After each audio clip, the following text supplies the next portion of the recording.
Okay. Okay, so um,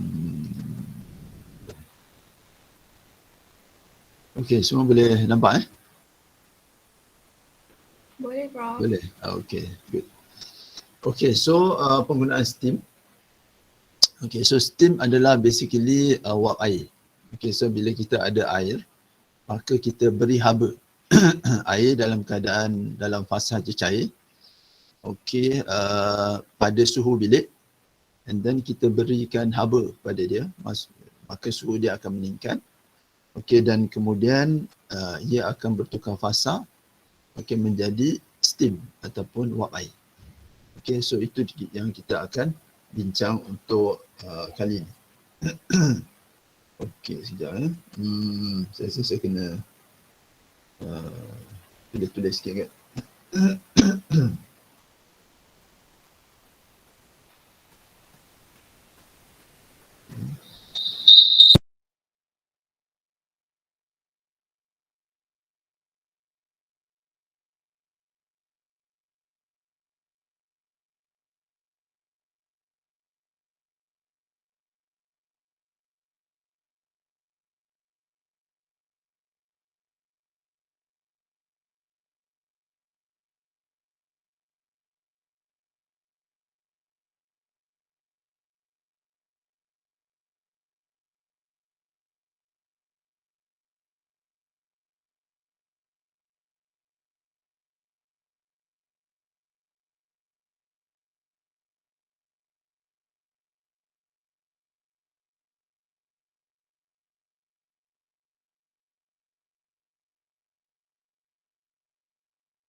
Prof ada tutup mic.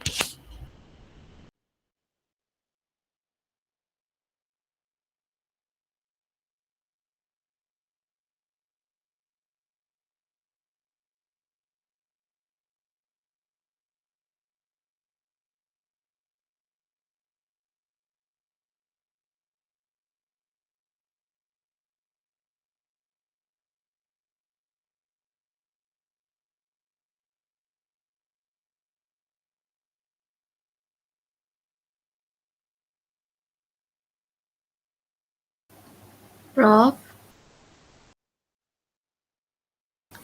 Prof tutup mic.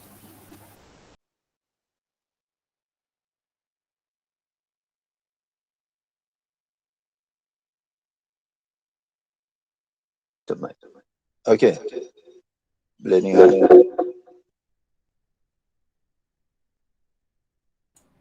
Okay.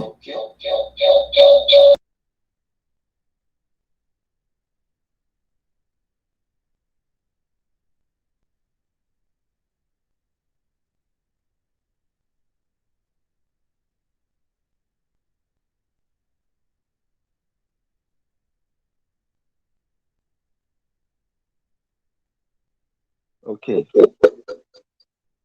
Dia bergema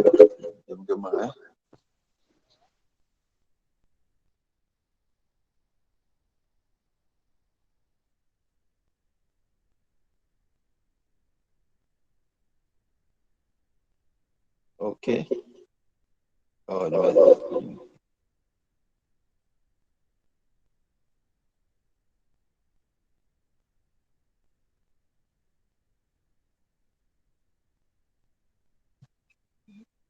Test. Okay. Okay, so dia. Okay, boleh dengar semua Boleh Prof. Okay. So, mana tadi? Okay, so saya start balik Okay, so kita ada air. So air dia boleh wujud dalam 3 fasa, pepejal, cecair dan juga gas. Okay, kemudian pada suhu bilik. Okay, so kalau pada suhu bilik, katakan 30 darjah Celsius, maka air dalam fasa cecair. So apabila kita berikan haba, okay, so dia akan bertukar kepada gas. Okay, so macam mana dia punya pertukaran dia? Okay, so katakan kita ada di sini entalpi. Okay, and then di sini adalah suhu. Entalpi basically adalah tenaga yang mana dalam bentuk haba. Okay, so kita supplykan entalpi. Okay, so katakan ini adalah suhu adalah di sini 30 darjah Celsius. Okay, so apabila air berada di sini dalam fasa cecair. Okay, kalau kita berikan dia entalpi, okay, kita tambahkan entalpi, maksudnya kita bergerak daripada kiri ke kanan. So suhu air akan meningkat. Okay, so apa yang berlaku adalah kita akan nampak suhu dia semakin meningkat. Okay, sehinggalah sampai 100, katakan ini adalah pure water, air tulen. Sampai 100, maka kita akan terus berikan entalpi. Tapi apa yang berlaku adalah dia akan mendatar. Okay, kita akan nampak dia akan mendatar. Suhu tidak meningkat. Okay, kemudian bila kita terus berikan haba ataupun entalpi, maka kita akan sekali lagi nampak suhu akan meningkat. Okay. Okay, so ini semua kita dah biasa. Okay, so ini kenapa dia tidak meningkat sedangkan kita beri haba di sini, kita beri tenaga tapi suhu tidak meningkat. Okay, so kita berikan haba tetapi suhu tidak meningkat kerana di sini ini apa yang kita namakan sebagai adalah fasa peralihan. Transition, fasa transisi transisi ataupun transition phase. Okey, so yang mana di sini ada berlaku perubahan fasa daripada perubahan fasa berlaku daripada cecair kepada gas. So berlaku perubahan fasa. So bila berlaku perubahan fasa, maka haba tadi ianya tidak digunakan untuk meningkatkan suhu, tapi dia akan digunakan untuk memecahkan ikatan-ikatan. So dengan itu tidak ada peningkatan suhu walaupun kita tambah entalpi. Okey, dekat kawasan sini kalau kita lihat, okey, kita tambah entalpi tapi tidak ada peningkatan suhu. So ini adalah apa yang kita namakan sebagai, kalau di sini haba, pendam, penguapan okey, ataupun latent heat of evaporation. Okay, so latent heat of evaporation. Okay, so itu adalah apa yang berlaku. Okay, kita kena faham ni sebab kita akan berbincang berkenaan dengan steam. Okay, so kalau di sini, fasa ni, di kawasan ini adalah 100% cecair. Air dalam bentuk 100% cecair. Tetapi dalam fasa ini, fasa transisi ini, ia adalah campuran gas dan cecair. Sebab dia dalam transition. Okay, dia bukan daripada cecair terus immediately. Kalau kita ada 1 kilogram of water, okay, 1 kg of water, so bila kita panaskan, dia bukan terus sahaja berubah serentak kepada gas, tapi dia akan melalui satu keadaan yang gradual. So gradual itu yang kita namakan sebagai fasa transisi. Okey, sebagai fasa transisi tadi.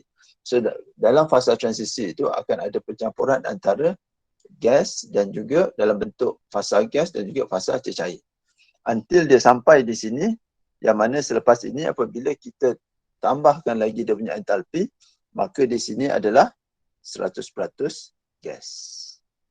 100%, kita cakap 100% bukan secara tepat ni, secara umum, secara kasar. Okey, iaitu 100% adalah dalam bentuk gas. Okey.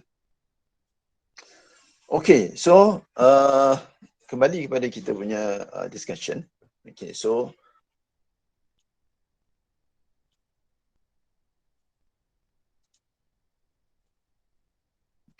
kembali kepada kita punya discussion. Okay, so steam ini tadi adalah wap air. Sama ada dia di dalam fasa transisi, perubahan, peralihan ataupun dia di dalam fasa gas. Okey, di situ Sebab dalam kedua-dua tu ada air dalam bentuk wap. Okey, so kerap digunakan di dalam pemprosesan makanan. Okey, sangat kerap. Okey, boleh kata setiap industri kilang makanan akan menggunakan steam. Okey, untuk bekalkan haba kepada sistem makanan. Okey, so apabila makanan kita nak proses makanan, kita akan kebanyakan proses akan melibatkan haba. Contoh dia sama ada untuk pemprosesan ataupun manipulation. Sebagai contoh, kalau kita nak hasilkan kerepek, maka kita perlukan haba untuk nyah airkan dia. Okey, so itu kita buat untuk dapat ciri-ciri yang digemari, iaitu kerangupan dan warna yang digemari. Okey, so bukan disebabkan keselamatan. Okey, so itu satu, kita panaskan makanan. Selain daripada itu juga kita gunakan haba pemanasan makanan untuk faktor-faktor keselamatan. Okey, faktor-faktor keselamatan, pemasturan, pensterilan, penceluran, semua itu menggunakan haba. Okey. Okey, pembekalan haba ni boleh secara sentuh ataupun kontak ataupun tanpa sentuh ataupun non kontak. Okey. Sentuh bermaksud steam tu tadi dia akan bersentuhan dengan makanan. Okey, dan apabila dia bersentuhan dengan makanan, dia akan menjadi sebahagian daripada makanan. Okey, so itu kalau sentuh. Sebab steam, wap, panas bila bersentuh dengan makanan yang suhunya lebih rendah, maka dia akan terkondensasi. Dan terkondensasi adalah maksudnya daripada fasa wap kembali kepada fasa cecair dan dia akan menjadi sebahagian daripada makanan tersebut. Okey, kalau tanpa sentuh bermaksud pemanasan berlaku tetapi ada pemisahan, ada dinding di antara steam dan juga makanan tadi. Okey. So steam ini tadi macam kita dah discuss, ianya dihasilkan apabila kita supply haba, kita beri haba kepada air. Okey. Dan haba tadi akan diserap, okey, proses endotermik akan diserap oleh air dan air akan berubah fasa. Okey, apakah sumber tenaga tadi ataupun sumber haba? Maka ada pelbagai. Boleh daripada kayu, daripada gas, daripada elektrik. Okey, so tetapi dalam industri makanan kebanyakannya biasanya adalah daripada gas. Sebab dia lebih murah. Okey, berbanding dengan elektrik. Elektrik adalah mahal. Tapi di sini di universiti, okey, kita banyak gunakan, kalau di Loji Pandu, kalau dilihat kebanyakan alat-alat menggunakan elektrik. Okey, makanya menggunakan elektrik disebabkan apa? Ianya lebih selamat. Okey, ianya lebih selamat berbanding gas. Sebab gas dia ada risiko letupan, open fire dan sebagainya. Okey. Okey. Kenapa industri makanan menggunakan steam? Okey, disebabkan ia membekalkan haba yang signifikan. Okey, kalau kita nak supply haba yang tinggi, kita boleh guna media haba, sama ada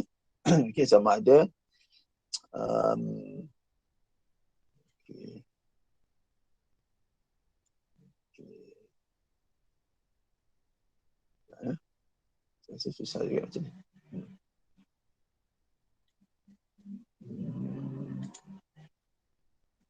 Okey, bagi saya 5 minit jap.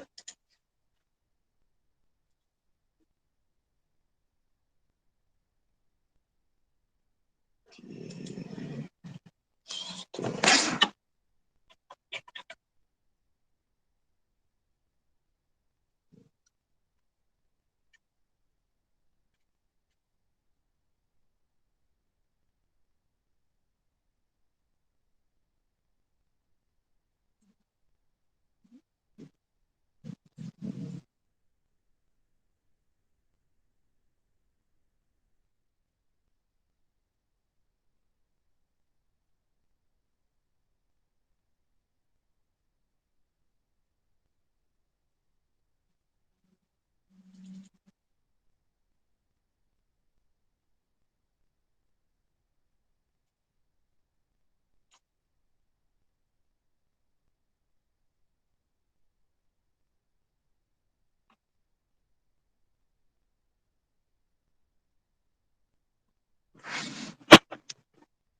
Okey.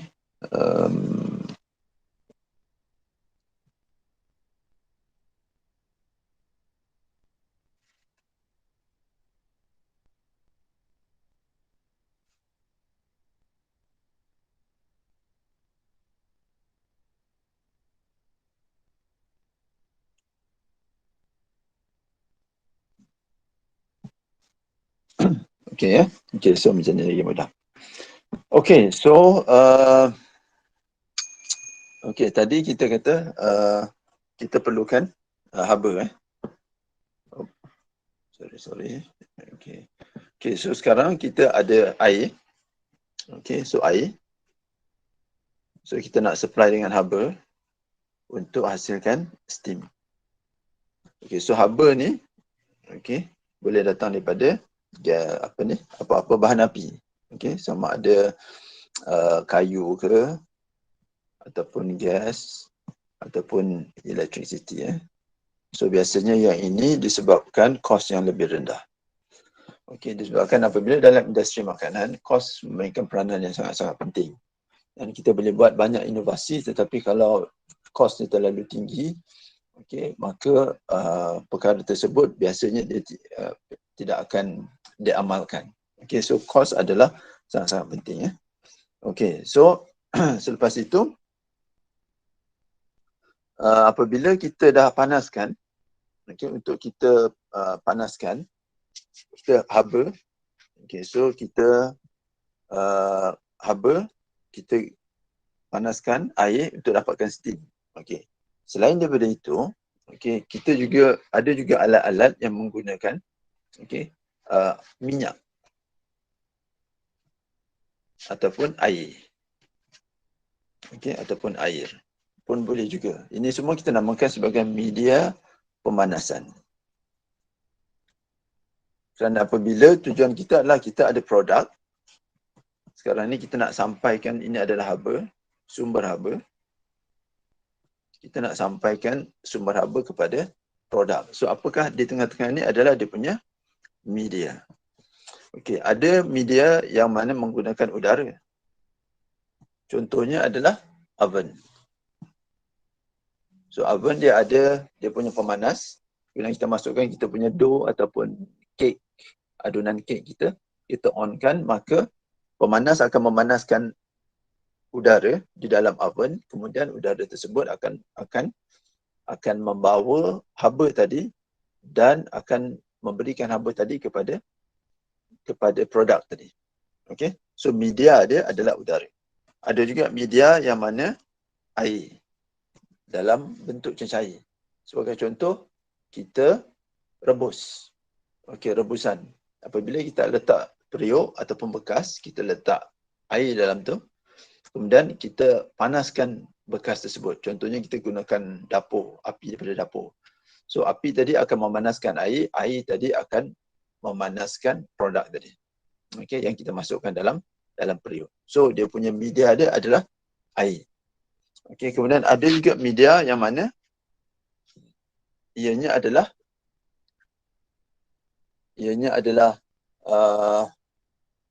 contoh dia pepejal. Okey, sebagai contoh kita menggorengkan dalam kita punya pan ataupun dalam kuali. Okey, so kalau kita letak dalam tu tanpa ada cecair ataupun minyak, maka dia pepejal. Okey. Okey, kemudian selain daripada itu ada juga wap. Okey, sebagai contoh kita kukus. Dan kita kukus, kita letak air dalam periuk, atas tu kita letak jaring, kemudian kita letak, barulah kita letak kita punya produk. So air tadi akan bertukar jadi wap, wap tadi akan berada pada suhu yang tinggi dan akan memanaskan produk. So ini yang kita namakan sebagai steam. Okey. So ini kita namakan sebagai steam. Dan ini kerap kali digunakan di dalam industri makanan, disebabkan kalau udara dia bukan untuk semua produk. Bukan untuk semua produk. Dan udara dia berbanding dengan steam, maka steam dia boleh memanaskan dengan lebih menyeluruh dan lebih cepat. So kemudian air pun boleh gunakan air. Sebab air dia akan memanaskan produk dengan menyeluruh, dengan seragam. Tetapi masalah dia max adalah 100 darjah Celsius. Dia tak boleh pergi lebih daripada 100 darjah Celsius. Kenapa? Kita balik pada kita punya graf ni. Kalau ianya air, kalau kita ada satu periuk air, kita beri haba, dia akan mendidih kan? Mendidih pada 100 darjah Celsius. Selagi ada air, selagi itu suhu akan berada pada 100 darjah Celsius. Until semua air telah tiada, baru dia akan meningkat. So apabila kita jalankan rebusan, maka maksimum adalah 100 darjah Celsius. Dia tak akan dapat lebih. Tapi kalau kita nak jalankan pensterilan, remember, you dah belajar kan? So bila perlakuan haba ataupun heat treatment, maka you ada 3. Penceluran, you ada pempasturan, ini dari segi keselamatan makanan, dan pensterilan. Penceluran biasa adalah 100 darjah Celsius lebih kurang. So yang ini 60 hingga 90 darjah Celsius untuk pempasturan. Pensterilan 121 darjah Celsius. Kenapa? Ini adalah untuk memusnahkan spora seaboard. Spora seaboard. Kenapa spora seaboard? Kerana ia adalah paling resistant terhadap haba. Di kalangan patogen. Ada tak yang bukan patogen yang spora dia lebih rentan lebih tahan, resistant kepada haba? Ada. Tapi it is not our concern because yang kita punya concern adalah pathogen. So among all pathogens, spora yang paling resistant to heat adalah seaboard, Clostridium botulinum. Dan apakah suhu yang diperlukan untuk memusnahkan spora ini? Iaitu minimum 121 darjah Celsius. Sebab itu untuk pensterilan, minimum temperature is 121 degree Celsius. So kalau kita guna air, maksimum 100. Boleh tak kita gunakan air sebagai media pemanas untuk pensterilan? Jawapan dia tidak boleh. Sebab maksimum 100. Kita nak 121. Kan? So tidak boleh. Okey, selain daripada air, okey, ataupun satu lagi, saya terlupa tadi, adalah menggunakan minyak.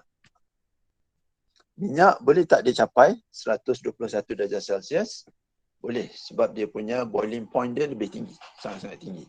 Okay, even kalau kita gunakan minyak untuk menggoreng pun, biasanya suhu dia adalah di antara 120 hingga 200 darjah Celsius. Okay, so boleh kita gunakan. Tetapi biasanya minyak tidak digemari, digunakan dalam industri makanan sebab dia messy. Pertama, dia mahal, lebih mahal daripada air. Cost. Remember, it always comes back to the cost. Okay, it's more expensive than water. Okay, and then it is messy. Messy maksudnya kalau dia leaking dan sebagainya, so dia melekit, berminyak dan sebagainya kan. Okay, as opposed to just using plain water. Yang mana kalau kena air pun kita just boleh wipe it off. Okay, kita boleh kesat je, keringkan dia. Kan, lebih mudah. Kalau minyak dia akan ada kita kena hilangkan minyak, kena guna sabun dan sebagainya. Okay, so sebab itulah steam ni dia sangat-sangat popular, okay, di kalangan industri makanan. Okay, disebabkan ianya murah dan ianya convenient, ianya mudah untuk kita gunakan. Okay. Okay, so disebabkan itulah maka kita menggunakan steam. Okay, kemudian so kelebihan dia adalah membekalkan haba yang signifikan. Okay, membekalkan haba yang signifikan. Okay, membekalkan haba yang signifikan. Okay, kemudian ianya lebih ringkas. Alatan dia lebih ringkas. Okay, lebih ekonomi secara umumnya, bersih, kita dah discuss tadi. Okay, kemudian pelbagai kegunaan. Okay, pemanasan secara sentuh. Okay, macam kita dah discuss tadi, pemanasan ada secara sentuh, contact dan juga non-contact. Kalau contact maksudnya the heating media comes into contact with the food. Okay, kalau non-contact meaning that the heating media does not comes into contact with the food. Okay, kalau ia comes into contact with the food, then dia akan jadi sebahagian daripada makanan. So kalau steam, dia jadi sebahagian daripada makanan, tak ada masalah sebab dia air. Tapi kalau minyak, dia jadi masalah. Dia akan merubah dia punya texture, dia punya rheology, dia punya taste dan sebagainya. So makanan tadi boleh boleh rosak. Yeah? Okay, so itu adalah steam.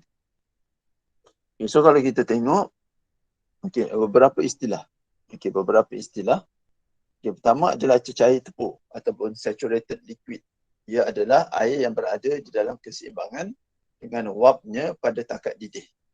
Okay, pada takat didih, iaitu lebih kurang 100 darjah Celsius. Itu kita kata sebagai cecair tepung.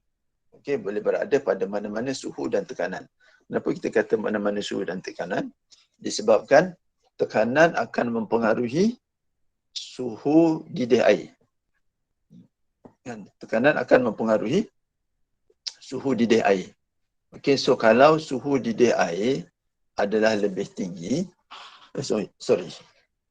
kalau tekanan adalah tinggi, okey, apa jadi pada takat didih? Okey, takat didih akan juga berada pada tahap yang lebih tinggi. Okey.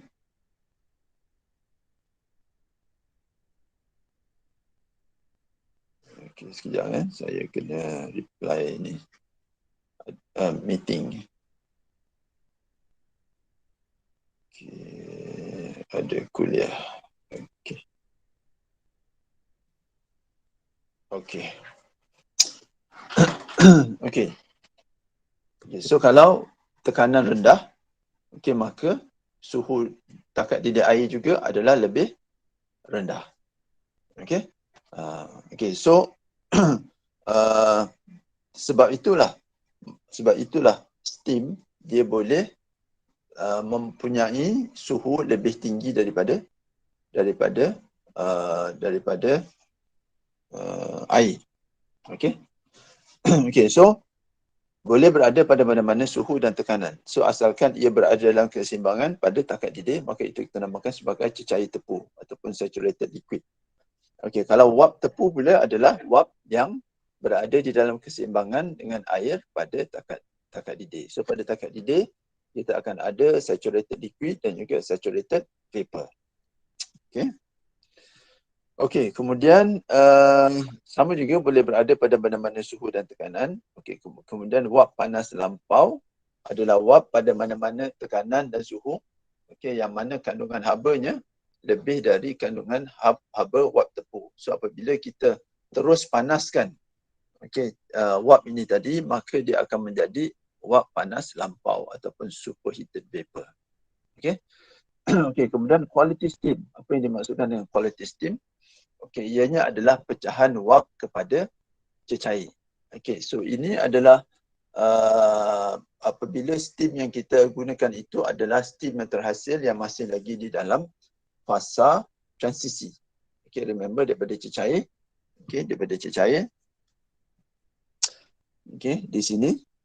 So, daripada cecair. Di sini semua adalah cecair. Okey.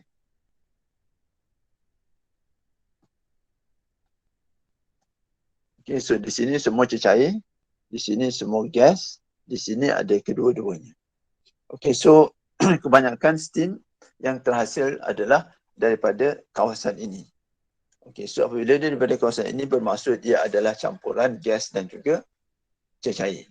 Of course, gas ataupun wap air mempunyai kandungan entalpi yang lebih tinggi daripada cecair.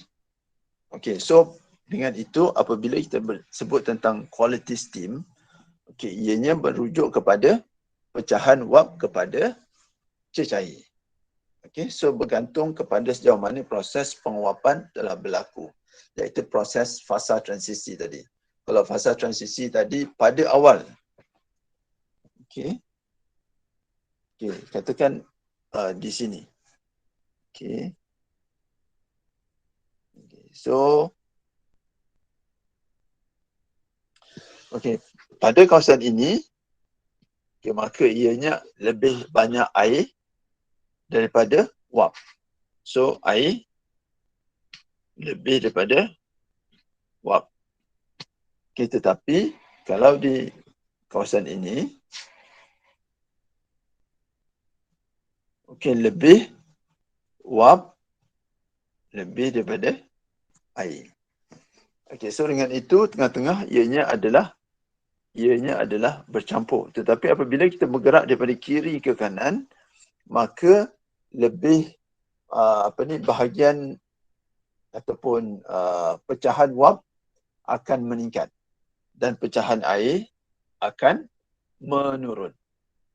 Okey, akan menurun. Remember macam saya kata dia bukannya immediate tapi dia adalah gradual. Okey, dia adalah gradual. Okey. Okey, so quality steam dia merujuk kepada pecahan tadilah. Okey, so lebih banyak pecahan wap, maka kualiti dia adalah lebih tinggi. Okey, kualiti dia adalah lebih tinggi, entalpi dia juga adalah lebih tinggi. Okey. So, apabila entalpi nak kira entalpi steam, maka H adalah sama dengan 1 tolak XS. XS adalah quality steam tadi. Okey, quality steam tadi. So, maksudnya 1 tolak XS adalah ini kita akan dapat sebagai saya tak beritahu quality steam. Okey. Okey, kalau kita ada steam dengan quality XS, okey, maka 1 tolak XS maksudnya XS adalah dalam bentuk steam, so kita akan dapat darab dengan dia punya entalpi untuk condensate ataupun cecair. Okey. So XS darab dengan entalpi dalam bentuk wap vapor. So kita campurkan kedua-duanya, kita akan dapat quality ataupun entalpi bagi steam. Okey. So kalau quality steam ni tadi dia dalam bentuk pecahan. Okey, XS. Okey, kalau ianya 0 di antara 0 hingga 1 lah. Ataupun dalam peratusan pun boleh juga. Daripada 0 hingga 100%. Okey. So, hingga 100%. Okey, itu adalah quality steam. Okey. So, enthalpy steam pula.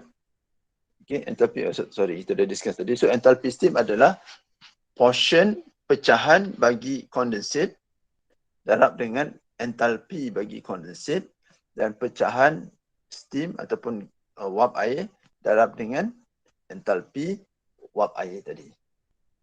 Okey. Okey, begitu juga dengan isi padu spesifik. Okey. So, steam tables. Okey. Kalau kita lihat okay,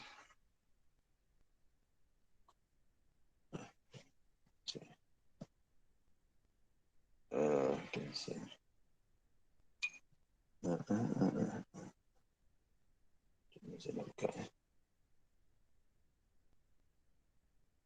Okey. Okey, so kalau kita lihat steam tables, okey, ini adalah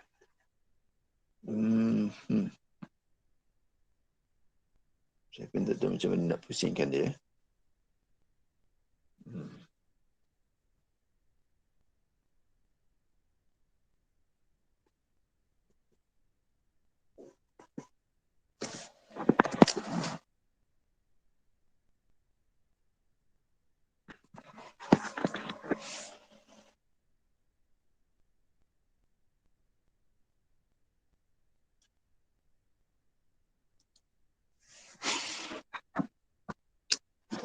Okey.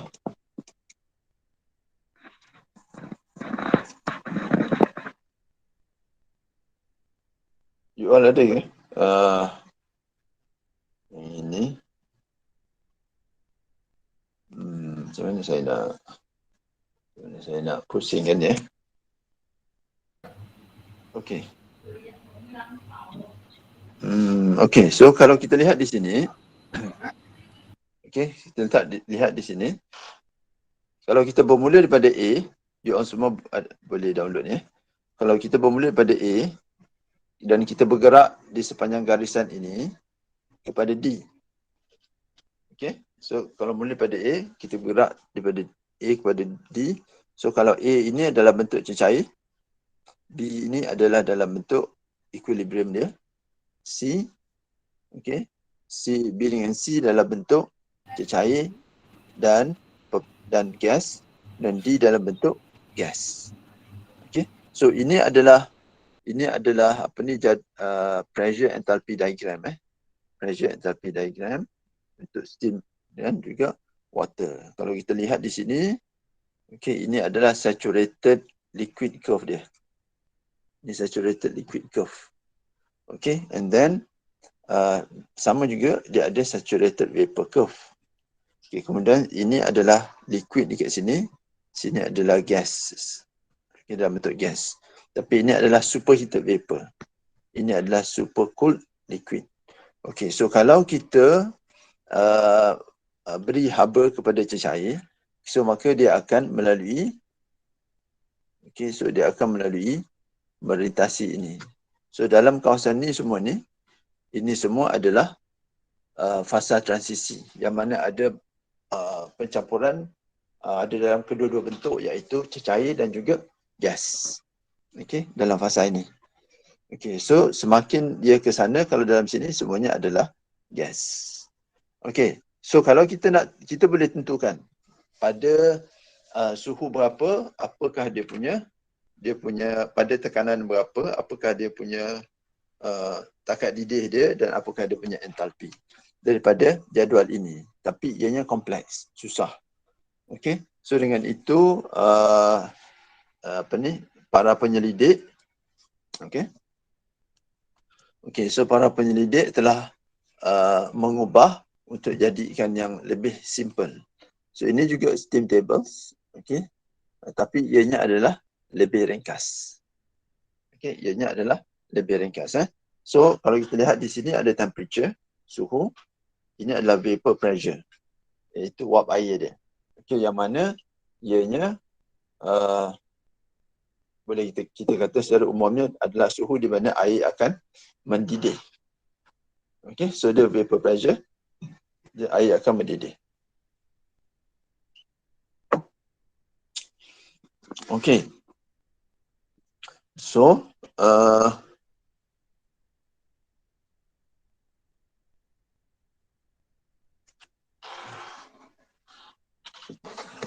okay. So kemudian selain daripada itu, kita juga ada specific volume dia. Specific volume dia ada untuk liquid dan juga untuk vapor. Sebab dia dalam fasa transisi. Begitu juga dengan enthalpy, liquid dan juga vapor. Begitu juga dengan entropi. Entropi ni biasanya kita tak guna. Okay, so biasanya kita akan guna yang ini dan juga yang ini. Okay, so apa maksud dia? Kita lihat dia punya table ini. Ini table ini adalah daripada table curve tadi lah. Tapi ini dia telah dipermudahkan. Sebagai contoh, pada tekanan 1 atmosfera, iaitu tekanan sekarang ini, okay, tekanan udara, maka air akan mendidih, air tulen akan mendidih pada 100 darjah Celsius. Okay, so kalau kita tengok di sini, pada tekanan atmosfera 143.27, okay, so ini adalah kilopascal. Okay, sorry, 101.35. Okay, 101.35. Okay. Maka air akan mendidih pada 100 darjah Celsius. Okay, air akan mendidih pada 100 darjah Celsius. Begitu juga kalau kita nakkan air untuk mendidih pada suhu-suhu yang tertentu, maka kita boleh manipulate dia punya tekanan. Okay, sebagai contoh, katakan kita nak supaya air itu mendidih pada 60 darjah Celsius. Okay, kita nakkan dia air itu mendidih pada 60 darjah Celsius. So, berapa tekanan yang diperlukan? Okay, maka kita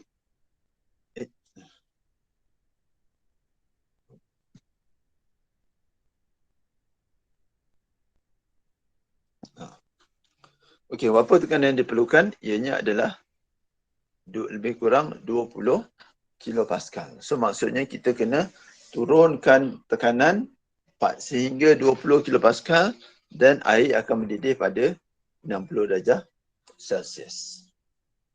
Okey, so itu adalah steam tables. Kalau ada soalan just boleh tanya. Okey, so begitu juga pada 100 darjah Celsius kita tahu okey, tekanan adalah 101.35. Okey, and then kita juga boleh tahu enthalpy, liquid dan juga vapor. Okey, so ini dia punya enthalpy dia, liquid dan juga vapor. Oh, sorry, sini liquid dan juga vapor. Ini entropi ya. Okey. So ya, steam tables ni akan memudahkan kita untuk kita tentukan semak proses kita, design equipment dan sebagainya. Okey. Okey, so kembali kita kepada lecture note tadi. Mana dia pergi?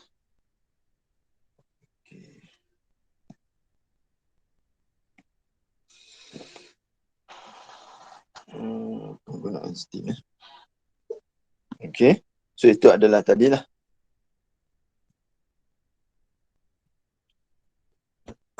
Okey, so dalam jadual steam memberikan nilai termodinamik steam, suhu, tekanan yang spesifik dan juga enthalpy.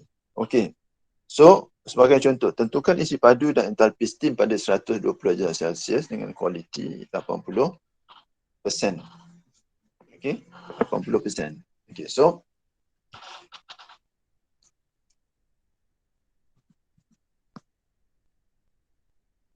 so kita tengok ini adalah contoh macam mana kita nak gunakan steam tables. Okey.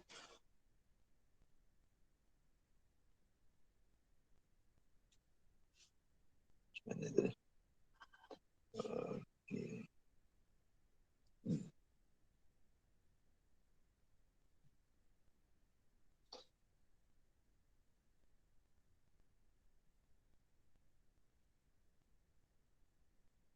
Okey.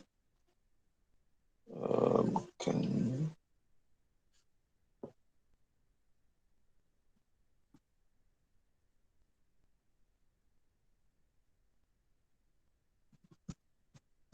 Okey, sini contoh. Okey. So kita tengok di sini tadi. Okey, so tentukan isi padu dan entalpi steam pada 120 darjah Celsius dengan kualiti 80%. Okey, so kita ambil ini yang tadi. Dia punya definition dia adalah entalpi steam, HS. HS adalah sama dengan 1 tolak XS. XS adalah portion untuk steam. Okey, kemudian bila kita tolak sebab kualiti steam adalah dalam bentuk peratusan steam. Okey. So, kalau kita tolak XS, maka kita akan dapat XC. Okay, 1 tolak XS adalah sama dengan 1 tolak XS. XS adalah pecahan steam. Pecahan kandungan steam. Okey, so 1 tolak XS ini adalah sama dengan XC. Actually. Okey, proportion bagi condensate. Okey, so XC ini tadi, iaitu ini adalah XC, didarabkan dengan HC, iaitu entalpi bagi condensate.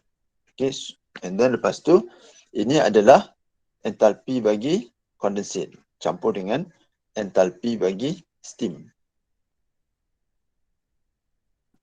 Okay, so apabila kita bercakap tentang steam, dia akan ada bahagian uap dia, kemudian dia akan ada juga bahagian cecair. So, dia punya HS dia adalah pencampuran entalpi bagi cecair dengan entalpi bagi uap. Okey. So, untuk entalpi bagi uap adalah peratusan bagi ataupun pecahan bagi gas, uap air, darab dengan entalpi bagi uap air, vapor. Okey. Okey, kalau kita lihat di sini, okey.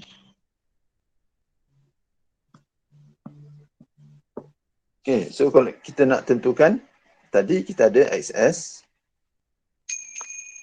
Okey, XS sama dengan 80%. Okey, so dia punya suhu dia, T adalah sama dengan 120 darjah Celsius. Okey. Okey, so dia punya entalpi steam adalah sama dengan 1 tolak portion pecahan bagi steam darab dengan entalpi bagi condensate campur dengan pecahan steam darab dengan entalpi bagi vapor.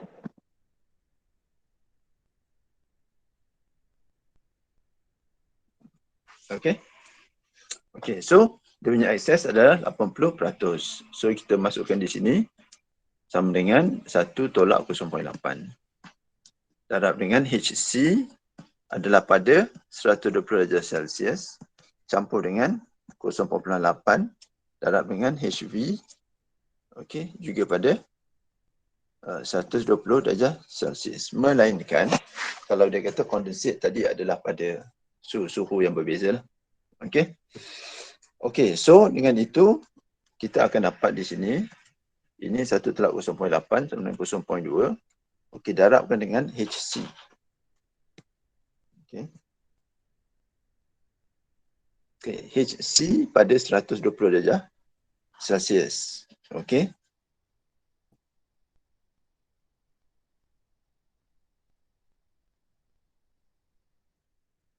Yeah. Okey, saya ingin discard je benda ni. Okey, steam table tadi.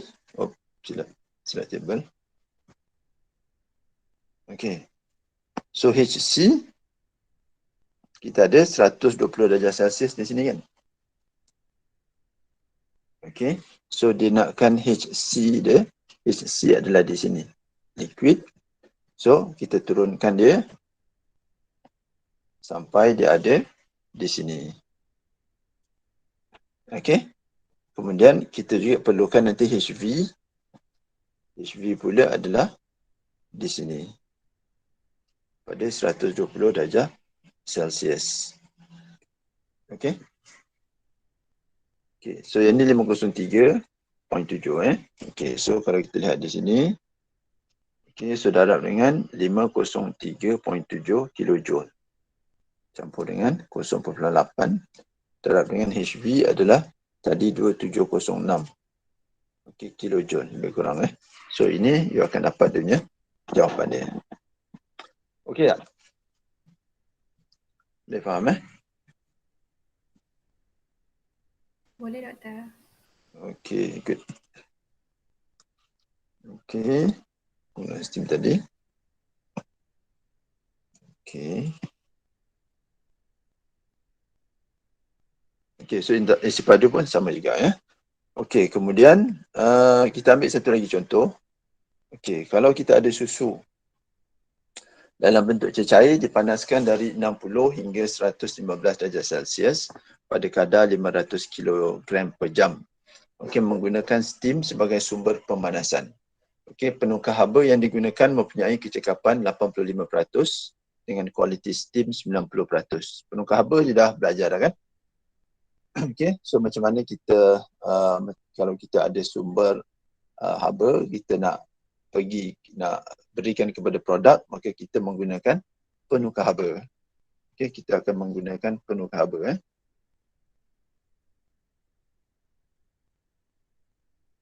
Okey. So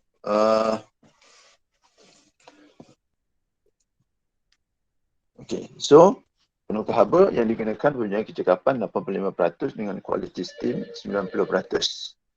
Okey. So cecair terkondensasi dikeluarkan pada 115 darjah Celsius. Okey, so steam yang dibekalkan adalah pada 120 darjah Celsius Okay, haba spesifik susu adalah 3.86 kilojoule per kilogram darjah Celsius. Okay, kemudian tentukan kadar aliran jisim dan isi padu steam proses tersebut. Okey. Okey.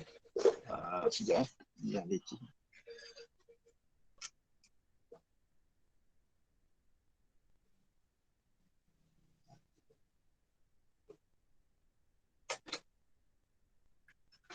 Okey, sorry.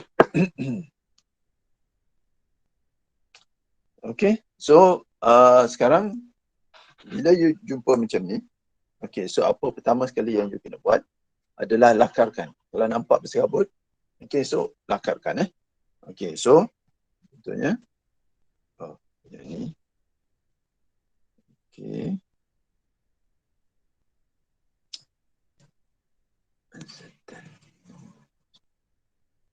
Okey. So kita lakarkan dia. Okey, so tadi adalah kita ada produk susu tadi. Okey, yang mana kita nak panaskan susu menggunakan penukar haba. Okey, so untuk tak perlu lakarkan penukar haba, so biasanya kita akan gunakan macam ni je lah. Skematik saja. Okey, so ini katakan adalah penukar haba Okey, dia punya media pemanas dia adalah steam. Okey, steam ni tadi adalah dia punya steam quality XS adalah 90 darjah. 90%, sorry. Okey, 90%. Okey, kemudian produk tadi susu masuk pada 60 darjah Celsius dan hendak dipanaskan kepada 115 darjah Celsius. Okey, 115 darjah Celsius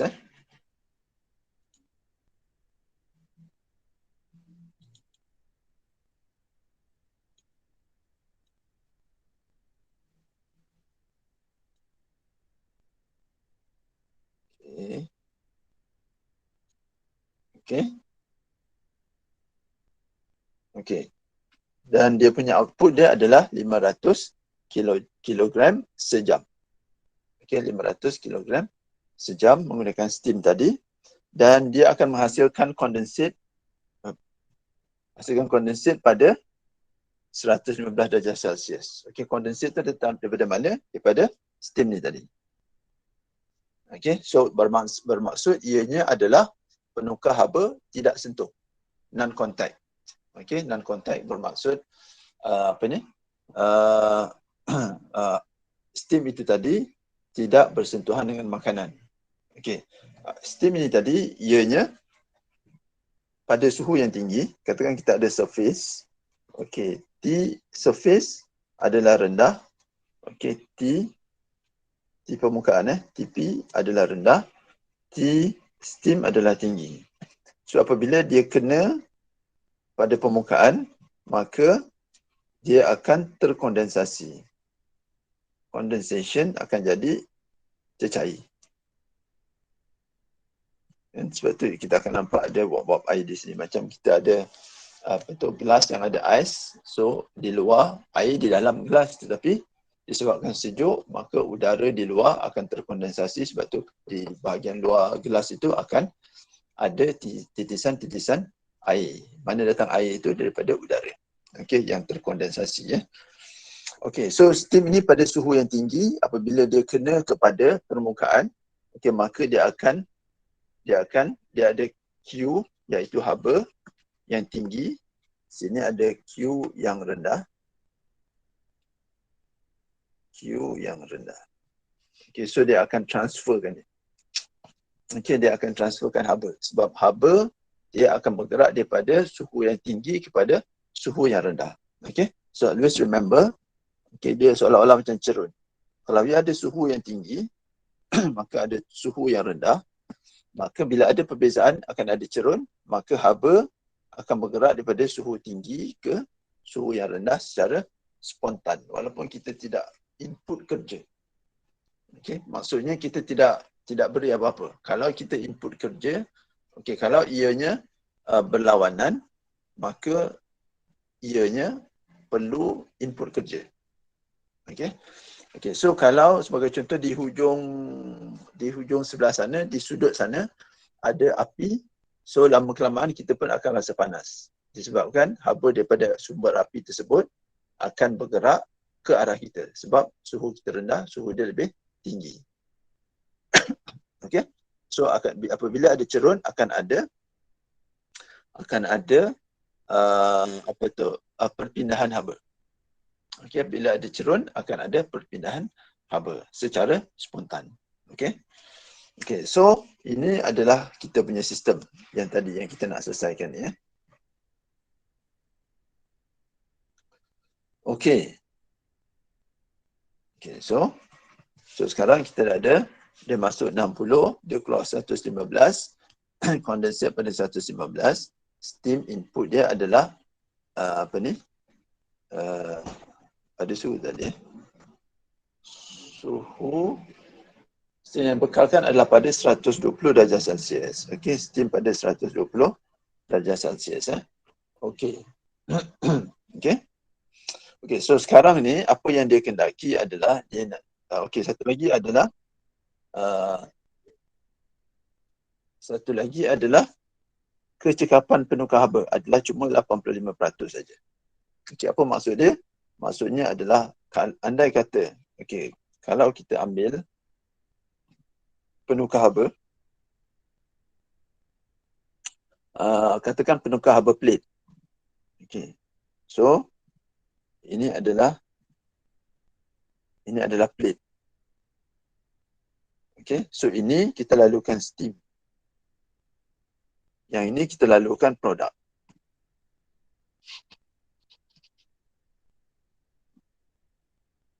Ini dinding ya. Ini dinding. Sini adalah produk.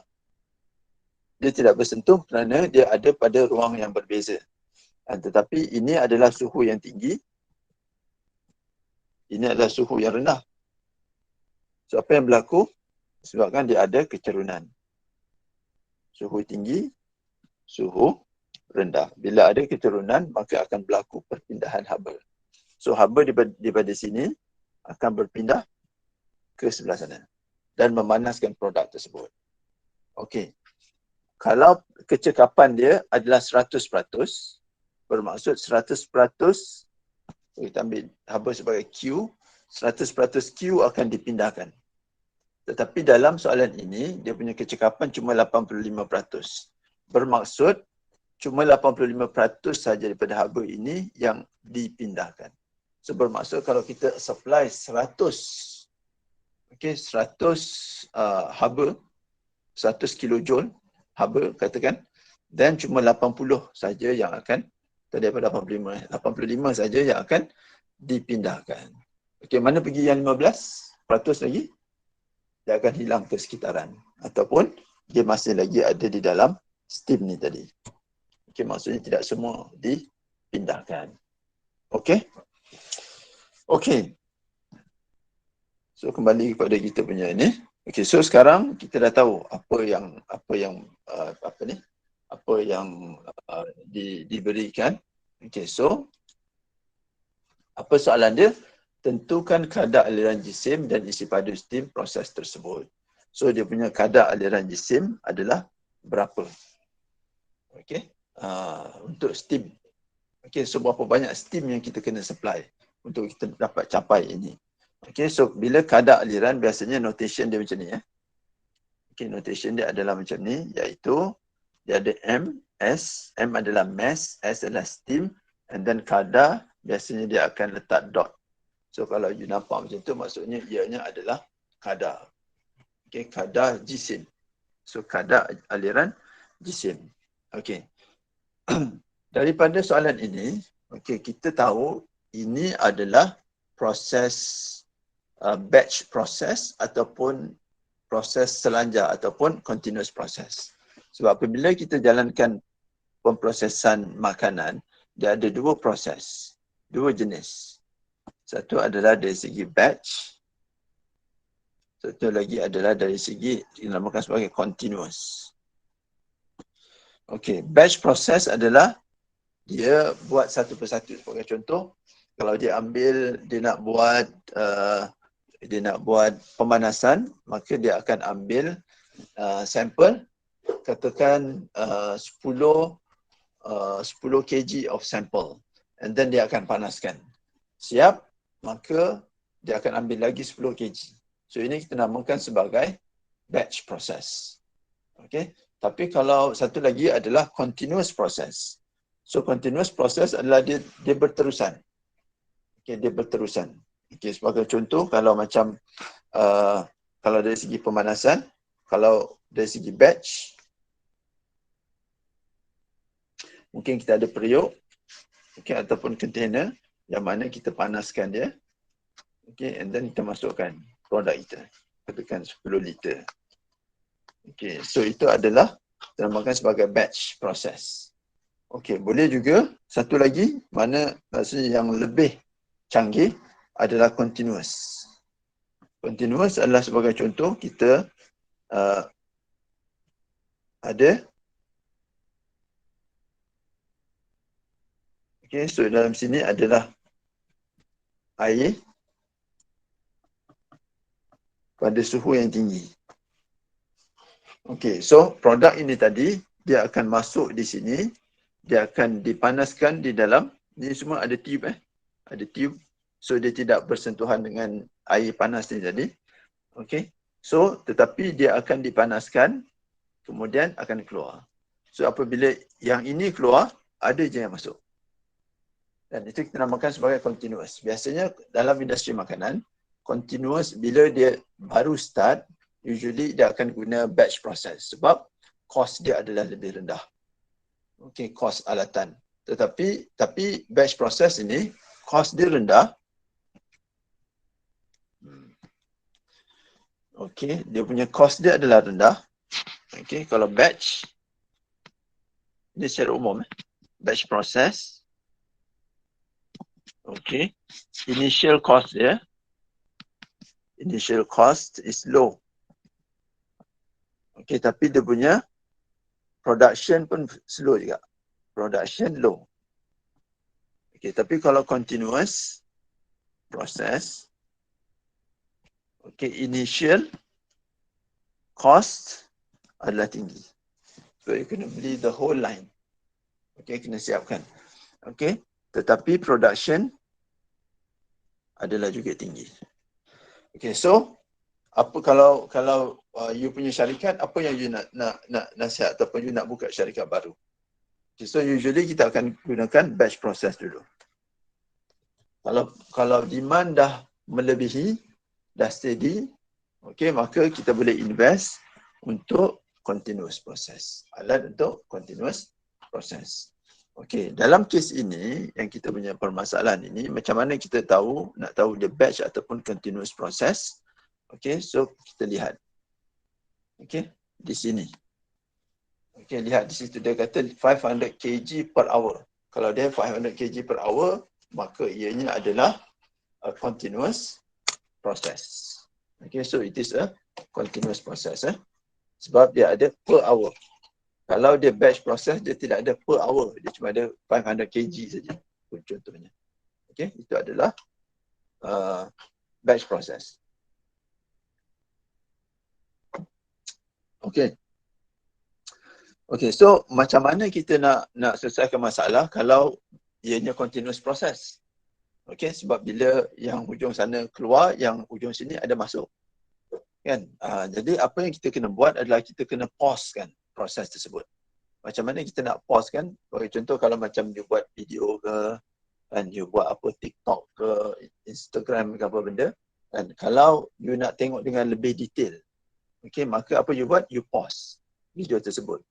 Okay, sama juga macam dalam kes ini, apabila kita nak buat pengiraan, susah kalau kita gunakan susah untuk continuous process. So kita kena pausekan dia. Okay, so kita kena pausekan dia. Okay, so bagaimana kita pausekan dia? Maka kita guna approach. Okay, apa yang kita namakan sebagai basis. Okay, so kita kena approach basis. So biasa kita ambil sebagai basis 1 hour. Bila kita ambil basis 1 hour, so now, okay, seolah-olah. Okay, so seolah-olah sekarang ini bukan 500 kg per hour, tapi cuma 500 kg. Sebab everything is based on 1 hour. Okay, so dia akan jadi 500 kg. Okay. Okay, so pertama sekali kita kena ukur adalah apakah tenaga yang diperlukan oleh produk tadi. So sekarang kita nak tukar produk daripada 60 kepada 115. So kita nak tahu berapa banyak ni yang kita perlu supply. Berapa banyak steam yang kita perlu supply. Okay. Okay, so kita kena tentukan dia punya amount amount haba yang diperlukan untuk daripada 60 kepada 115. So kita boleh guna formula ini. Ini pun dah biasa lihat semasa SPM. Q equals to MCP delta T. Okay, yang mana Q adalah dia punya haba, M adalah dia punya jisim, CP adalah haba spesifik. Okay, specific heat. Okay, kemudian delta T adalah perbezaan suhu. Okay, perbezaan suhu. Okay, so kita sekarang dah basis 1 hour. So dia punya mass dia, now di sini dia jadi 500 kg. Okay, darab dengan CP, haba specific heat, okay, yang telah diberikan dalam soalan, iaitu 3.86 kJ per kilogram darjah Celsius. Okay, and then dia punya delta T adalah 115. Okay, delta T, sekarang ni delta T ada di sini kan. Kita nak daripada sini 60 ke 115, so perbezaan dia adalah 115 tolak 60. So di sini 115 tolak 60 darjah Celsius. Okay, so kita buat pengiraan, maka kita dapati ianya memerlukan sebanyak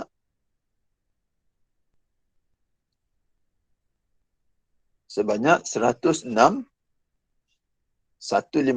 kilojoule. Okay, 106,150 kilojoule. Okay, so ini adalah energi yang diperlukan untuk produk supaya dia dapat dipanaskan daripada 60 kepada 115 darjah Celsius. Okay, daripada 60 kepada 115 darjah Celsius. So kita dapat 106,150 kilojoule. Tetapi ingat, apabila kita kecekapan penukar haba cuma 85% saja. Maksud kalau kita supply this amount, yang akan dapat pada produk hanyalah 85% daripada ini saja. Kan? Jadi tidak mencukupi. So yang ini ni adalah apa yang disupply kepada produk. So apabila kecekapan dia 85% saja, maka haba yang kita perlu supply adalah lebih daripada yang ini. Lebih daripada yang ini supaya dia boleh compensate kehilangan 15%. Okey. Okay, so apa yang kita kena buat? Energy needed to be supplied adalah 106. Yang ini tadi bahagi dengan 0.85. So kita akan dapat 124,882.35 kilojoule. So ini yang kita perlu supply kepada penukar haba menggunakan steam.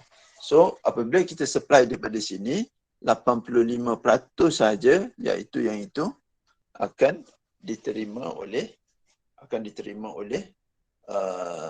produk tadi. Okey, dalam penukar haba. Okey. Kalau ada pertanyaan boleh tanya ya. Okey. So jadi berapa banyak steam yang diperlukan untuk supply tenaga yang banyak ni? Okey, so maka kita kena tahu dalam 1 kilogram steam tu ada berapa banyak tenaga. Barulah kita boleh tahu berapa kilogram steam yang perlu disupply. Okey, so kita kena kira tenaga dalam steam. Okey, tenaga dalam steam iaitu dia punya entalpi. Tapi dia punya dia punya steam quality bukan 100%. Tapi quality steam cuma 90%. Okey, so dengan itu berapa banyak tenaga yang ada dalam 1 kg steam tersebut. So kita kena kira entalpi steam, iaitu ini adalah untuk condensate ya. Okey. So ini adalah untuk dia punya condensate ya. Okey, 503.71 kilojoule per kilogram. Okey. Sebab dia adalah 90%, so peratus condensate adalah peratus cecair, ini peratus wap, ini peratus wap, ini peratus cecair, iaitu 1/90 kan. So dia dapat 10 di situ. So 10 per 100 darab dengan ini adalah HC, okey, pada 120 darjah Celsius. Okey, macam mana kita nak dapat ni? Okey, so macam mana kita nak dapat ni? Maka kita kena tengok steam tables tadi. Yang ini kita kena tengok steam tables. Pada 120 darjah Celsius. Okey. So kita pergi kepada 120 darjah Celsius. Ini adalah temperature. So scroll down until kita dapat 120 darjah Celsius. Okey, so kita nak tengok HC dia. So HC dia adalah 503.71. HV adalah 276.3. Okey, so kita dah dapat daripada sini. Okey, so kita dah dapat daripada sini. So kita pergi kembali. Okey, so kita just masukkan di sini 503.71 276.3. Okey. Okey, so yang ini pecahan dia adalah 10% disebabkan ianya adalah condensate. Di sini adalah 90% sebab ianya adalah gas. Dan kita selesaikan ini. Okey, dan kita akan dapat 2486.04 kilojoule per kilogram. Okey, kilojoule per kilogram. So ini adalah amount tenaga yang ada untuk 1 kilogram steam tadi. Okey, yang mana steam tadi adalah 90% dia punya quality steam dia pada 120 darjah Celsius. Okey. Okay, so dengan itu satu lagi adalah itu adalah steam yang masuk. Steam yang keluar pula adalah pada 115 darjah Celsius. Okey, so steam ini tadi apabila dia keluar juga pada suhu yang masih tinggi. So bila dia suhu yang masih tinggi maksudnya ia ada mempunyai tenaga. So tenaga yang disupply kepada produk adalah tenaga masuk tolak tenaga keluar. Dan itu adalah tenaga yang disupply. Okay, so macam mana kita nak tahu tenaga ni? Maka kita kena tengok steam table sekali lagi. Dia adalah condensate pada 115 darjah Celsius. Okay, so kita boleh buka steam table tadi. Steam tables. Okay, kita buka pada 115 darjah Celsius. Okay, so kalau kita lihat di sini adalah 482.18.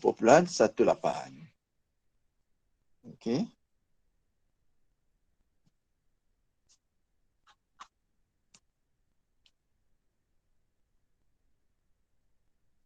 Okay, so 482.48. Sorry, bukan 18.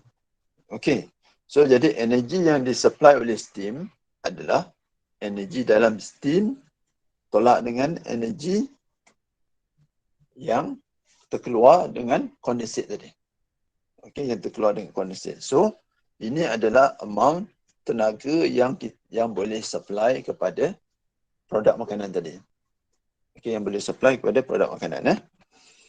Okay, so energy supply adalah energy gain. Okay, so ini adalah 1 kilogram. Ini yang kita perlukan. Kita perlu supply. Okay, seberapa banyak? Ianya adalah M darabkan dengan ini. Ini adalah daripada sini ni tadi.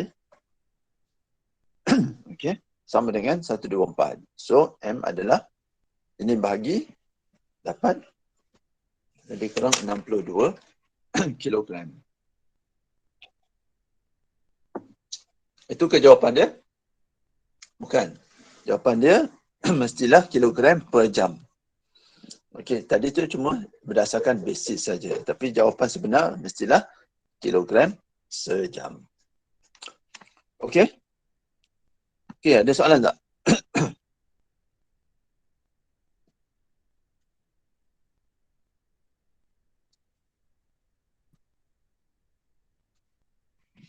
Okey. Okey, so kalau tidak ada, so itu adalah kita punya perbincangan berkenaan dengan penggunaan steam. Okey, kemudian kita ada masa lagi, lebih kurang setengah jam lagi. Okey, so kita akan teruskan dengan perbincangan berkenaan dengan pemprosesan terma. Just nak tanya, you punya apa ni? You dah belajar tak berkenaan dengan jenis-jenis penukar haba? Ada siapa boleh jawab?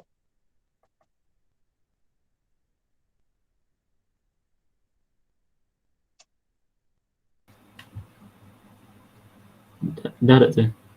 Ada? Dah belajar. Dah belajar. Okay, good. Okay. Okay, so sekarang kita akan belajar berkenaan dengan saya stop sharing dulu. Pemprosesan terma. Kita akan belajar tentang pemprosesan terma. Okay. Okay, so next topik kita adalah pemprosesan terma. Okay, so basically pemprosesan terma ni adalah juga sejenis pemprosesan haba. Okay, so pemprosesan haba ni dia umum. Okay, pemprosesan haba dia umum. So yang mana pemprosesan haba ianya adalah untuk pelbagai tujuan. Okey, sebagai contoh, kalau kita ada pemprosesan haba yang kita gunakan untuk tujuan memudahkan kita punya pemprosesan. Okey, sebagai contoh, kalau kita nak menggunakan contohnya untuk kita melarutkan. So kita akan beri haba. Okey, so kita ada ingredient. Okey, kita ada ingredient. Maka kita nak larutkan ingredient tersebut, maka kita beri sedikit haba supaya ianya mudah larut. Okey, itu satu untuk kita punya manipulasi ataupun manage atau menguruskan kita punya bahan-bahan mentah. Okey, selain daripada itu juga pemprosesan haba juga digunakan untuk menghasilkan perisa ataupun ciri-ciri produk tersebut. Okey, sebagai contoh kalau kita nak buat kari. Okey, paste kari sebagai contohnya. Okey, so kita perlu masak supaya rempah tadi akan bertindak balas, banyak chemical reaction menghasilkan aroma yang dikehendaki. Okey, so itu bukan tujuan untuk bunuh kuman ataupun bunuh mikroorganisma. Okey, tetapi semata-mata untuk dapatkan aroma. Okey, aroma yang dikehendaki. Okey, begitu juga contohnya kalau kita nak memekatkan, nak masak dodol ke ataupun nak buat paste ke, masak rendang ke, maka kita nak nyahkan air, maka kita beri haba supaya air tadi akan menguap, bertukar fasa menguap dan makanan jadi lebih kering. Okey, so itu antara tujuannya. Selain daripada apa yang kita dah bincang tadi, iaitu penceluran, pempasturan dan pensterilan. Okey. Okey.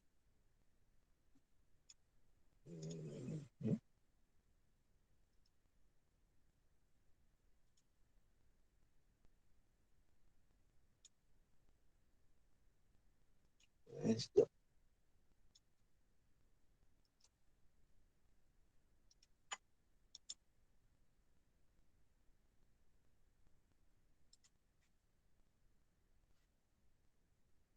Okey.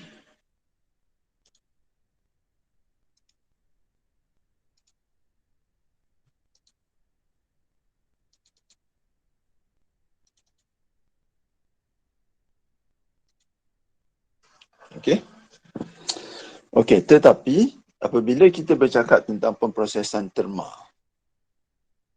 Okey, bila kita bercakap tentang pemprosesan terma, maka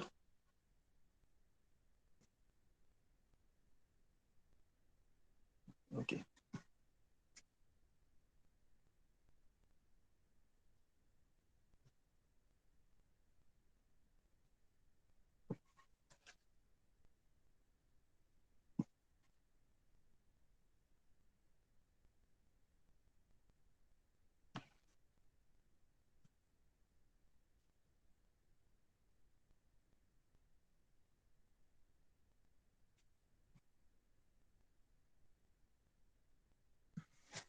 Okey. So bila kita cakap tentang pemprosesan terma, okey, ianya merujuk kepada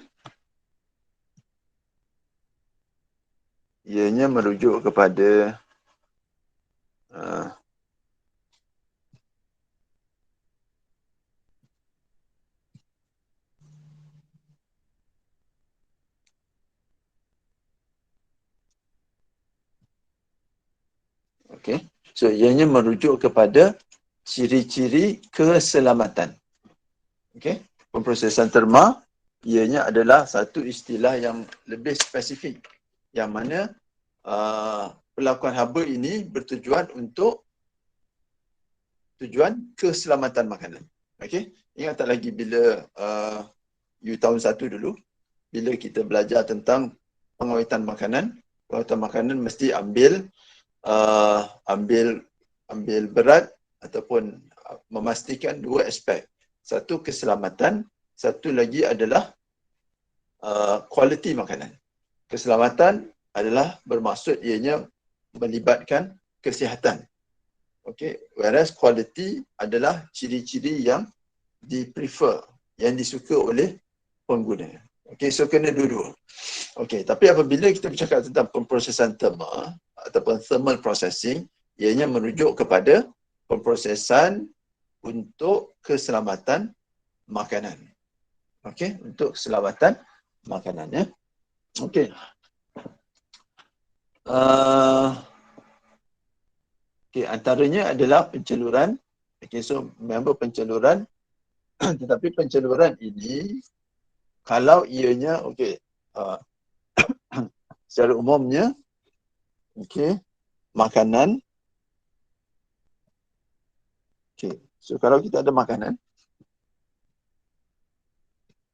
kita boleh bagikan kepada low acid dengan high acid.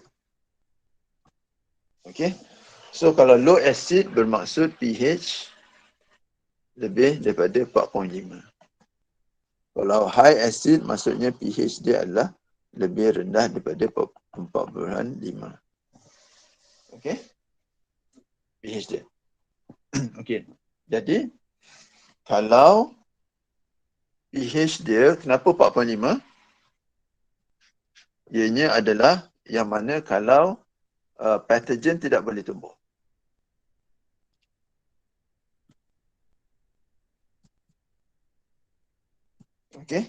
So pH 45 dan ke bawah, setengah-setengah buku menggunakan 4.6. So tak ada masalah. 45 dan ke bawah maka pathogen tidak boleh tumbuh. Microorganisma perosak, spoilage. Microorganisms itu boleh tumbuh. Jadi produk boleh rosak, tapi produk tidak menjejaskan kesihatan pengguna. So dia tidak menjejaskan kesihatan pengguna. Jadi apabila ianya adalah low acid, ini terbalik. Selalu confused. Bila dia high acid, iaitu pH rendah daripada 4.5, maka patogen tidak boleh tumbuh. Patogen tidak boleh tumbuh. So apa yang penting di sini adalah spoilage microorganism. Whereas untuk kalau dia low acid, pH dia lebih daripada 4.5, maka patogen boleh tumbuh.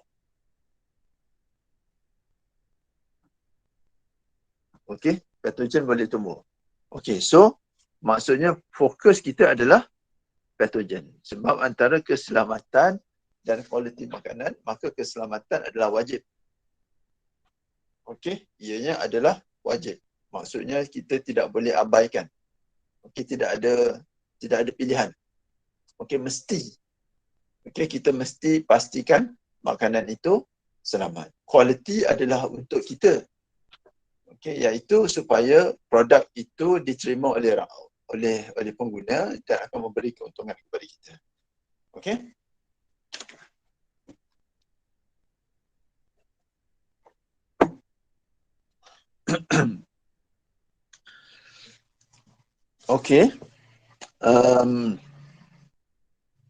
So ni pathogens boleh tumbuh. So bila kita jalankan penceluran, tujuan penceluran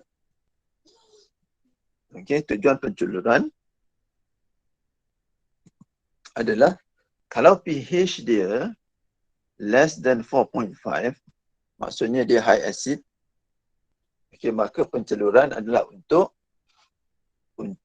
enzim. Untuk enzim, untuk mematikan enzim, untuk mikroorganism, untuk kurangkan mikroorganism. Itu saja. Tetapi kalau pH dia adalah lebih dari 4.5, bermaksud patogen boleh tumbuh, maka fokus dia mestilah kepada patogen.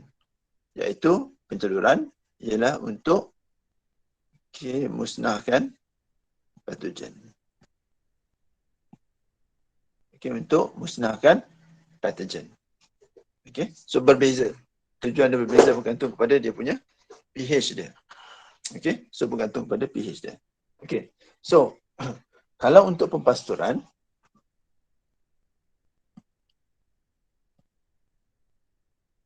sorry. Yang ni tadi adalah untuk pempasturan. Silap cakap. Ini adalah untuk pempasturan. Bukan untuk penceluran. Pempasturan. Kemudian untuk penceluran, ianya adalah untuk enzim saja. Untuk kita musnahkan enzim. So ini adalah pempasturan. Kalau untuk pensterilan, so maka dia akan membunuh patogen. Memang fokus dia adalah untuk patogen. So untuk pH lebih daripada 4.5. Kalau pH dia kurang daripada 4.5, maka kita tak jalankan kita tidak jalankan pensterilan. Okay, kerana patogen tidak boleh tubuh. Okay, so kita jalankan penceluran sahaja. Okay. Kalau pH dah lebih daripada 45, maka kita boleh jalankan pempasturan dan juga kita boleh jalankan pensterilan. Perbezaan dia, ini akan menghasilkan produk yang stabil pada suhu bilik. Whereas kalau ianya pempasturan saja, maka dia perlukan kepada chilling. Okay, dia perlu dibantu sebab pempasturan dia tidak terlalu ekstrim. Okay, so produk dia perlu dibantu dari segi pengawetan. Okay, ini perbezaan antara fresh milk, kan, kalau kita lihat fresh milk, yang dia kata fresh lah, dengan susu UHT. Okay, so susu UHT yang macam Dutch Lady dan sebagainya, kita boleh letak pada suhu bilik tanpa penyejukan dan dia boleh tahan selama lebih kurang setahun. Okay, selagi tidak dibuka. Okay, tetapi kalau untuk yang fresh milk ini tadi, dia mesti di bawah, di dalam fridge. Okay, pada suhu yang chill. Kalau kita keluarkan, maka dia akan spoil. Okay. Okay, so apabila kita jalankan pensterilan, apabila pemprosesan terma ni bermaksud pensterilan. Okey, pensterilan. Okey, bila kita jalankan pensterilan, okey, maka tujuan dia adalah untuk tujuan pensterilan adalah untuk bunuh patogen. Okey, tujuan dia adalah untuk kita bunuh patogen. So macam mana kita nak kita bunuh patogen? Kita beri dia haba. So apabila haba itu meningkat sampai satu tahap, dia akan memusnahkan patogen tersebut.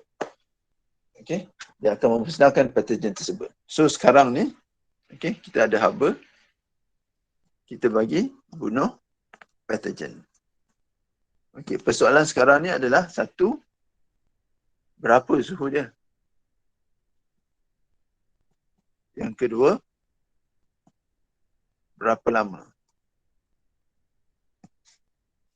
Okey, so itu adalah dia punya dua persoalan dia.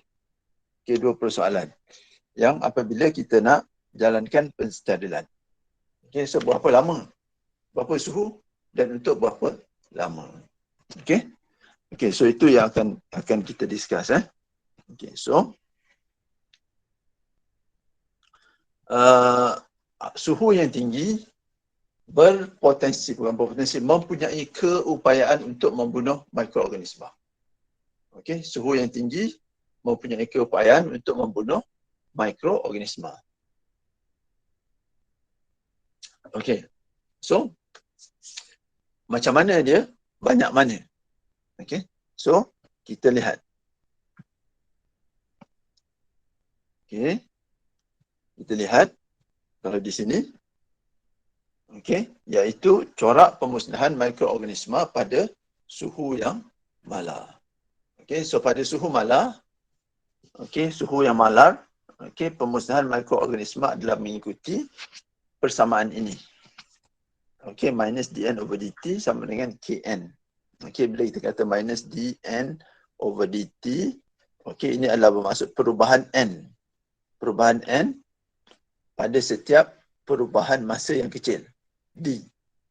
Okey, so kalau D macam you dah biasa belajar, okey, differential. Okey, so D bermaksud perubahan yang kecil. Kalau delta, perubahan juga tapi perubahan yang besar. Okey, kalau perubahan yang sangat-sangat kecil, kita panggil sebagai infinitesimal. Dia punya ni adalah macam tu.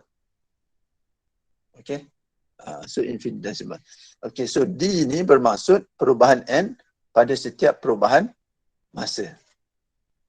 Okey, yang mana N adalah bilangan mikroorganisma hidup. Bermaksud, okey, pada setiap masa, apakah perubahan bilangan mikroorganisma yang hidup. Itulah dia panggil sebagai dN over dt. Kenapa negatif? Disebabkan ianya adalah pengurangan. Okey, proses tu adalah semakin berkurang sebab kita akan membunuh mikroorganisma tersebut. So over time dia akan semakin berkurangan. Okey. Okey, so dia akan hasilkan yang ini. Ini tak ada ini cuma nak maklumkan saja. Okey, so macam mana dia dapat tu? So dia ada minus dn over dt sama dengan kn. So dia akan ambil, nak selesaikan ini, n semua di sebelah sini. So dia akan dapat k dt. Okey, so k ni adalah pemalar. Okey, k adalah pemalar. So apabila dia untuk kita selesaikan ini, maka kita akan kamilkan di sini. So kita kena kamilkan di sini. K pemalar dia duduk luar. So dia akan dapat macam ni. Kamilan ini adalah dia dapat ln n over n naught. Okey, sama dengan k minus kt. Okey. Okey. Okey, so ataupun kalau kita tukar ln ini, ln adalah natural log. Okey, natural log iaitu pada pembawah e, kita tukar kepada log 10. Okey, maka kita akan dapat log 10 n over n naught adalah sama dengan minus td. Okey, d ni adalah masa pengurangan desimal. Okey, remember untuk pengawitan makanan. Okey, maka d itu adalah d value. Kita ada z value, kita ada d value. Okey, ni adalah d value, masa pengurangan desimal. Okey, dan n naught adalah bilangan awal mikroorganisma ataupun spora awal. Okey. Okey, so yang ini persamaan ini yang ini persamaan ini sama ada yang ini ataupun yang ini ataupun yang ini, ianya menunjukkan tindak balas order pertama, first order reaction. Okey, first order reaction ataupun tindak balas order pertama. Okey. Okey, so tindak balas order pertama.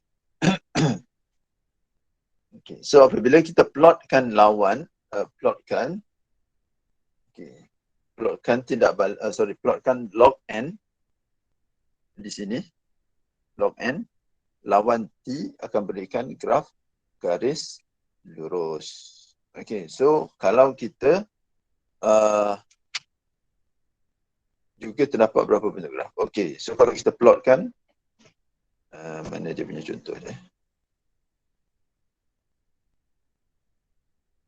Okey, dia akan dapat macam ni lah senang.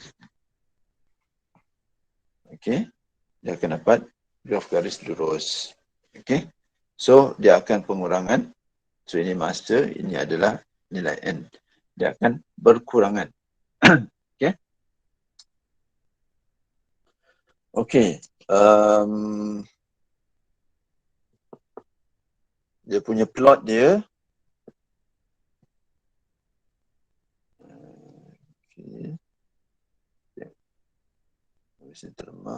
Okay, microbial inactivation curve. Okay. Okay, so idealnya adalah sebegini. Dia akan turun terus. Tapi tidak semestinya. Okay, tapi tidak semestinya. Kadang-kadang kita akan nampak dia ada lagging dekat sini. Okay, dia ada lagging dekat sini. Barulah dia turun. Okay, kadang-kadang dia ada macam ni. Okay, dia tidak terus. Dia akan ada macam ni. Okey, kadang-kadang pula dia seolah-olah ada dua. Ini satu. Ini satu. Oh. Dia tak ni pula.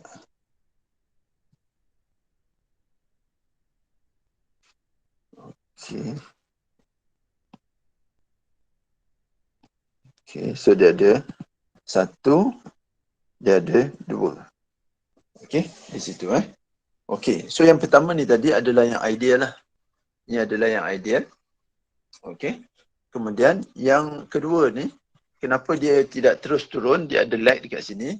Okey, so mungkin spora dia tahan haba. Okey, ataupun dia lebih tahan haba. Okey, kemudian jadi dia masih cuba untuk hidup.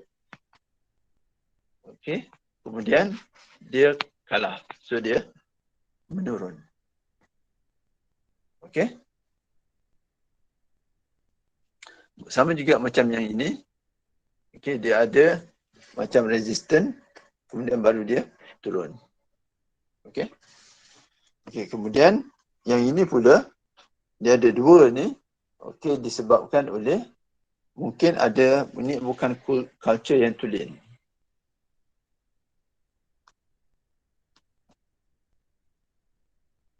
Okey, culture yang tidak tulen maksudnya dia ada dua jenis mikroorganisma di situ.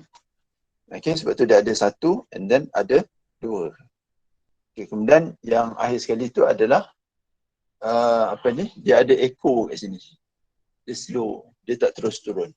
Okey, mungkin disebabkan oleh bilangan awal yang tinggi atau berlaku penggumpalan mikroorganisma. Okey, tapi overallnya adalah untuk kita punya proses pengiraan, kita boleh guna yang A ni.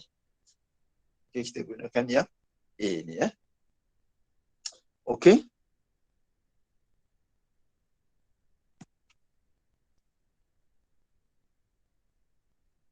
Okey, so itu adalah bagaimana corak pemusnahan mikroorganisma pada suhu malar. So maksudnya apabila kita ada mikroorganisma dan bila kita berikan haba, maka dia akan menurun. Okey, bilangan mikroorganisma over time dia akan berkurangan. Okey, so itu adalah menunjukkan dia punya kuasa kemampuan untuk membunuh. Okey, kemampuan untuk membunuh. Okey, ada apa-apa soalan? Okey, so kalau tak ada soalan, kita berhenti dulu di sini. Okey, so kita berhenti dulu di sini. Dan kita akan sambung balik pada minggu hadapan, insyaAllah. Okey? Baik doktor, terima kasih doktor. Okey, Prof. Okey, sabar. Terima kasih, Prof. Okey, sabar. Terima kasih Prof. Terima kasih, Prof. Terima kasih, Prof. Terima kasih, Prof. Assalamualaikum. Terima kasih Prof. Thank you Prof.